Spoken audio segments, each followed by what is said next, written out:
Hi, this is my presentation on adaptations of the body system systems to training. The type of training and physiological adaptations required by an athlete will be determined by the type of event they participate in. In this presentation, I'm going to consider the following: how different approaches to training can improve and develop cardiovascular stamina, how intensity and frequency of training can improve athletes' performance, and how different types of training methods can improve over athletes' performance. Different events and training types have a variety of activity demands which change for different types to match their needs. Sprinting is a short duration but high intensity activity. A 100 meter sprint will last less than 10 seconds, and a 400 meter sprint will last around 40 to 45 seconds. Both races require athletes to rapidly get up to speed from a stationary position and maintain a fast pace for a short duration. These activities require a high volume of oxygen and anaerobic, as there is not enough oxygen being supplied to the muscles, which will cause them to fatigue due to the demanding nature, which causes a build-up of lactic acid. As a consequence, there is a quick fatigue and the intensity of effort cannot be maintained, which makes it important that it is a short duration activity. Although the duration of the activity is short, the intensity is still high. In terms of components of fitness, a sprinter requires a higher degree of muscle strength for explosive force and power. Sprinters need to be flexible to enable the rapid turnover of the legs and the pumping actions of the arm. The body composition requires lean and strong muscles, especially around the core, to maintain an upright and balanced posture and stride pattern in order to perform the activity to the athlete's best ability. In contrast, for a marathon runner, the average distance that this run will go on for is around 26.2 miles for a normal marathon and 13.1 miles for a half marathon. As these are very demanding lengths, the pace will be much slower than that of a sprinter in order for them to maintain it for this distance. Both activities require an athlete to sustain and maintain a pace over a prolonged period of time. A good marathon runner will, on average, complete a marathon in over 2 hours and 15 minutes, and a good half marathon runner will complete it in around an hour and 10 minutes. A marathon runner needs to sustain a pace that enables maximum consumption of oxygen through aerobic breathing in order to make energy for the muscles. This is required as this type of event requires stamina and endurance. Marathon runners need to be light and lean with slow twitch muscles. They require a strong core to maintain the correct body posture and a long stride pattern compared to the sprinters, which benefits the runner as it enables them to cover more distance, whereas a shorter distance between steps is more beneficial for speed with a sprinter. Sprint and endurance athletes are required to develop different aspects of their physiological makeup, and this is achieved through a range of training and exercise methods. So for continuous training, it works with a 20-minute workouts at steady rate and low intensity.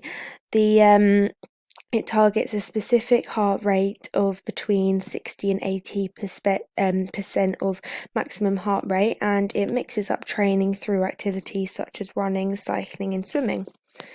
The body's adaptations to continuous training are to build up an athlete's ability to maintain a level of endurance and intensity, to develop an athlete's stamina and aerobic capacity, and typical training activity for long distance runner or triathlete. Next, interval training works with periods of activity interspersed with periods of rest.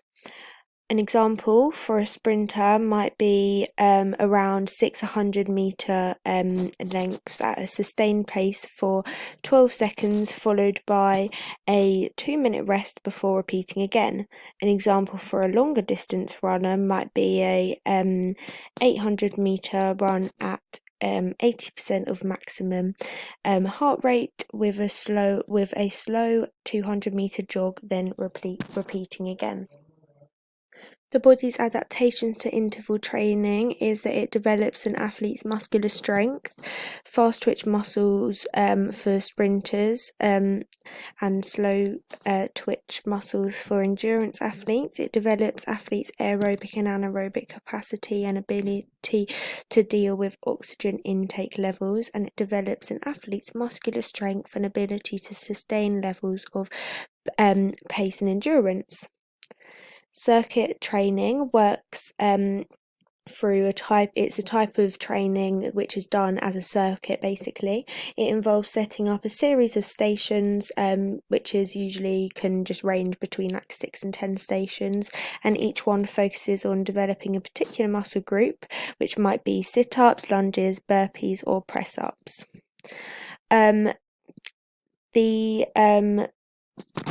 For the body's adaptations, these types of exercises benefit both sprint and endurance athletes.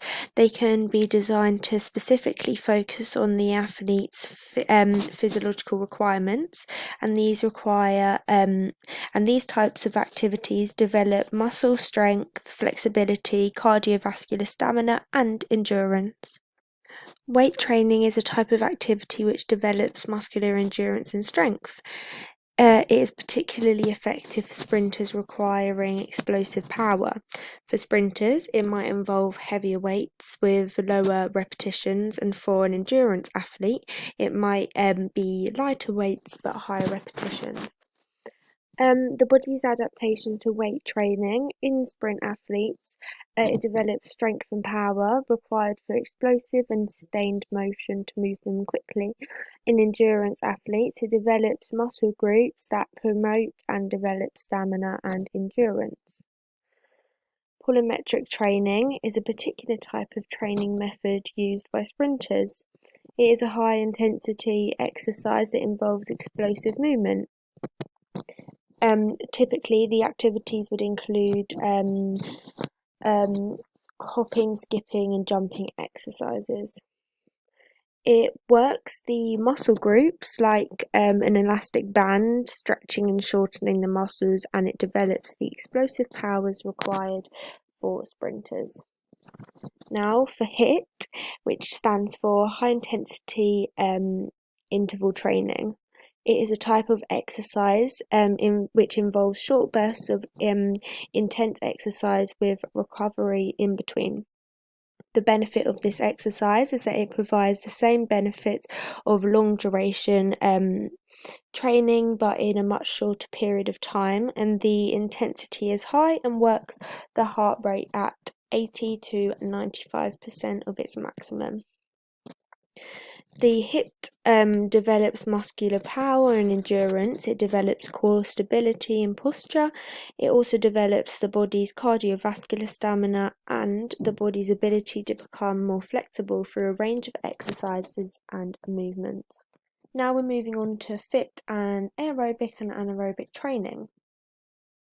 The FIT principle is a training methodology for improving cardiovascular stamina. FIT stands for frequency, intensity, time, and type. In this example, I'm going to look at how FIT can be applied to an athlete looking to improve a 5-kilometer time from an average of 24 minutes to a personal best target of 20 minutes. The time scale for these improvements would occur over around a 6-month period. To be able to run a 5-kilometer race at a 20-minute pace, it requires a high level of intensity for a medium duration. Therefore, being able to make the adaptations to run at a maximum aerobic capacity could potentially be achieved through the following training methods. In terms of frequency, to develop cardiovascular stamina, a combination of runs with short and long durations would improve overall aerobic capacity. A week's run training might involve 2 or 3 2 kilometre runs at a fast pace and a 5 kilometre threshold run midweek and a 5 kilometre aerobic run at the weekend in order to add to the overall goal. For intensity, the intensity of these runs would develop aerobic capacity in the following ways. 2 or 3 kilometre runs would be done at a higher intensity with a faster pace and would be approximately 80% of the maximum heart rate.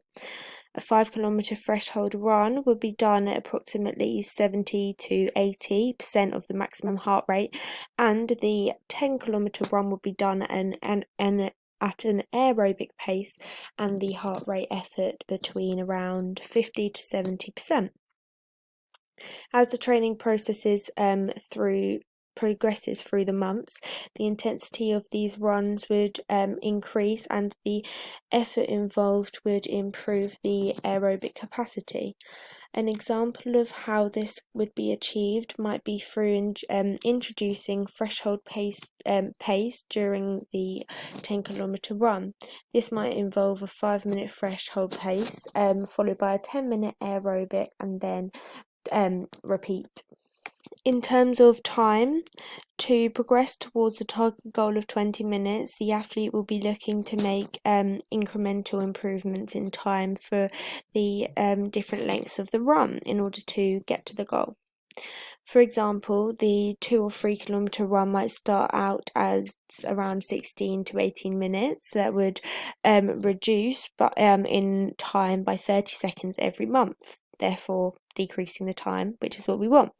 The 5 kilometre run might start off as a 26-minute run with a target to reduce this by 1 minute every month.